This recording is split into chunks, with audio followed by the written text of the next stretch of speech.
Hi friends, hi third graders. Let's keep reading from James and the Giant Peach. We ended on chapter 10 last time that we joined, and James had crawled into the peach, made his way through, and as he came through, his head bumped, and he realized, oh, I'm at the peach pit, and he gets in there, and he's hearing these voices saying, like, oh, look who's here. We've been waiting for you. And he fell down. So let's start chapter 11. Let's see who was talking to him. James's large, frightening eyes traveled slowly all around the room. The creatures, some sitting on chairs, others reclining on a sofa, were all watching him intently. Creatures? Or were these insects? An insect is usually something rather small, is it not? A grasshopper, for example, is an insect. So what would you call it if you saw a grasshopper as large as a dog? As large as a large dog? You could hardly then call that an insect, could you? There was an old green grasshopper, as large as a large dog, sitting on a stool directly across from the room from where James was now. And next to the old green grasshopper, there was an enormous spider. And next to the enormous spider was a giant ladybug with 9 black spots on her scarlet red shell. Each of these three were squatting upon these magnificent chairs. On a sofa nearby, reclining pretty comfortably, in a curled up position, was a centipede and an earthworm. And on the floor, over in the far corner, there was something that was thick and white that looked as though it might be a silkworm. But it was sleeping soundly, and nobody was paying any attention to it anyways. Every one of these creatures was at least as big as James himself. And in the strange greenish light that shone down from somewhere in the ceiling, they were absolutely terrifying to behold. So take a look. There's a sketch of the creatures.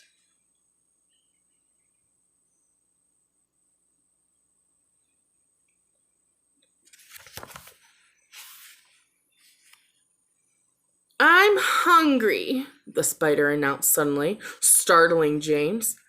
I'm famished, the old green grasshopper said. So am I, the ladybug cried. The centipede sat up a little straighter on the sofa. Everyone's famished, he said. We need food. 4 pairs of round, black, glassy eyes were now all fixed upon James. The centipede made a wriggling movement with his body as though he were about to glide off the sofa, but he didn't. There was a long pause and a long silence. The spider, who happened to be a female spider, opened her mouth and ran a long black tongue delicately over her lips. Aren't you hungry? She asked suddenly, leaning forward and addressing herself to James. Poor James had now backed all the way up against the far wall, shivering with fright. He was too terrified to answer. What's the matter with you? The old green grasshopper asked. You look positively ill. He looks as though he's going to faint any second, the centipede said. Oh my goodness, the poor thing, the ladybug cried. I do believe he thinks it's him that we are wanting to eat. There was now a roar of laughter from all the sides. Ha ha ha! Oh dear, they all said. What an awful thought! You mustn't be frightened, the ladybug said kindly. We wouldn't dream of hurting you. You are one of us now. Didn't you know that? You're one of the crew. We're all in the same boat. We have been waiting for you all day long, said the old green grasshopper. "We thought you were never going to turn up. I'm glad you made it." "So cheer up, my boy, cheer up," the centipede said. "And meanwhile, I wish you'd come over here and give me a hand with all of these boots. It takes me hours to get them all off by myself." So think of a centipede. As you can see in this picture, he's got lots of feet. All right, chapter 12. James decided that this was most certainly not a time to be disagreeable, so he crossed over to the room to where the centipede was and where he was sitting and knelt down beside him. "Oh, thank you so much," the centipede said. "You are always so kind."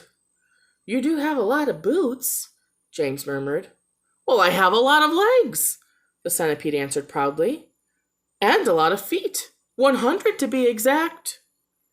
"There he goes again," the earthworm cried, speaking for the first time. "He simply cannot stop telling lies about his legs. He doesn't have anything like 100 of them. He only has 42. The trouble is that most people don't bother to count the actual centipede legs.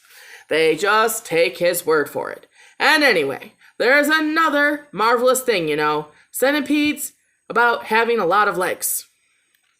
"Poor fella," the centipede said, whispering in James's ear. "That guy over there, he's blind. He can't see how splendid I do look with all my legs."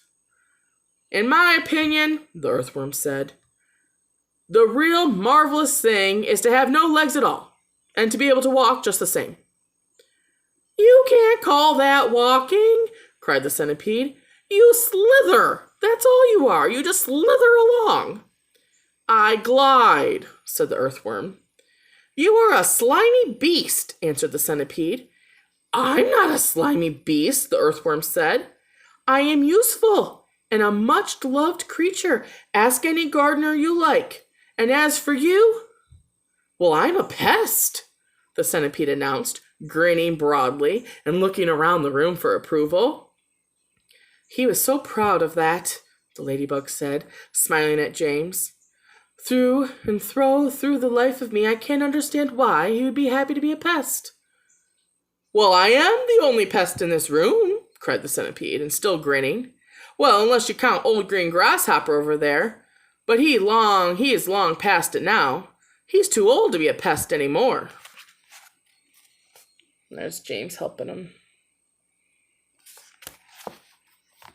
The old green grasshopper turned his huge black eyes upon the centipede and gave him a withering look. "Young fella," he said, now speaking in a deep, slow voice, "I have never, ever been a pest in my life. I am a musician." "Hear, hear," said the ladybug. "James," the centipede said. "Your name is James, isn't it?" "Yes." "Well, James, have you ever in your life seen such a marvelous centipede as me?" "I certainly haven't," James answered. "How on earth did you get to be like that?" "Ooh, very peculiar," the centipede said. "Very, very peculiar indeed. Let me tell you what happened. I was messing about in the garden under the old peach tree, and suddenly this green little thing came wiggling past my nose. Bright green it was and extraordinarily beautiful, and it looked like some kind of little tiny stone or crystal." "Oh, but I know what that was," cried James. "Well, it happened to me too," said the ladybug. "And me," said Miss Spider.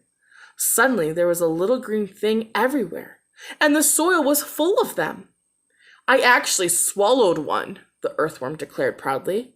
"So did I," said the ladybug. "I swallowed 3, the centipede cried. "But who's telling the story anyway? Don't interrupt." "Well, it's too late to tell the stories now," the old green grasshopper announced. "It is time for us all to go to sleep."